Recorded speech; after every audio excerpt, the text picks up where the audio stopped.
Epilogue.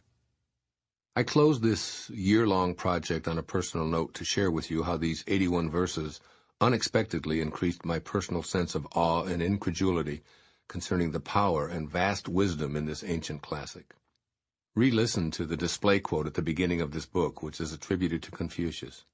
Legend has it that this master was so impressed by Lao Tzu's influence that he sought him out for consultation on etiquette and rules, which was the major focus of Confucian philosophy, but considered to be a hypocrisy and nonsense by Lao Tzu. After meeting Lao Tzu, Confucius told his disciples that the man was a sage, a dragon, with mysterious powers beyond the understanding of most people, including Confucius himself. Throughout the writing of these 81 short essays, I felt an almost mystical attraction to Lao Tzu. In the early verses, I thought of him as a great educator offering all of us advice on how to apply his wisdom from an ancient Chinese perspective to our modern world. As time passed and I became more engrossed in his teaching, I began to feel that Lao Tzu was speaking directly to me, and then through me to you, and even to coming generations. It felt at times as if Lao Tzu was intently saying that we had to get these important messages or perish as a civilized society. As this book unfolded, there were times that I could even feel his presence. When I concluded writing this manuscript, I had an unavoidable and painful opportunity to experience the dragon-like qualities that impressed Confucius.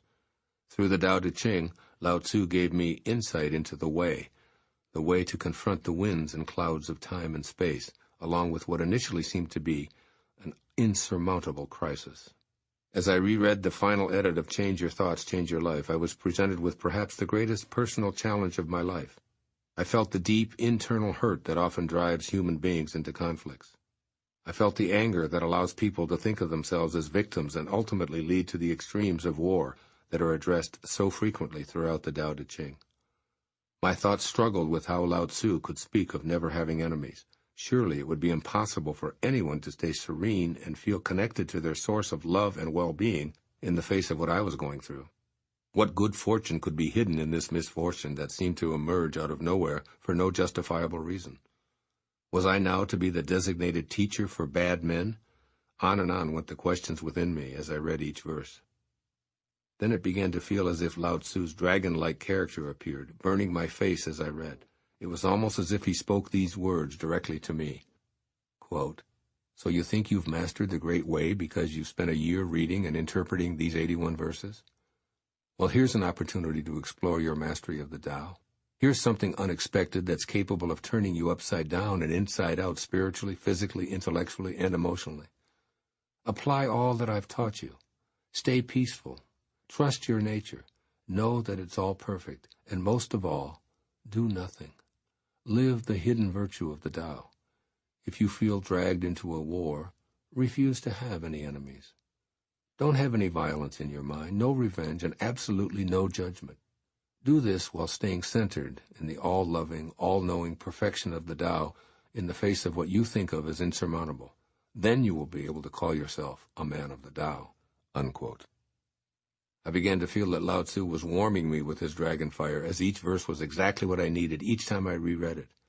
What at first seemed so hopeless and devastating became my ultimate calling, to live joyously and with deep gratitude for all that the Tao brings me.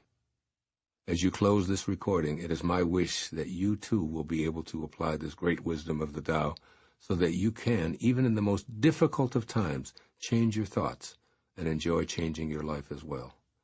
I may not be a Tao master, but I am a man of the Tao.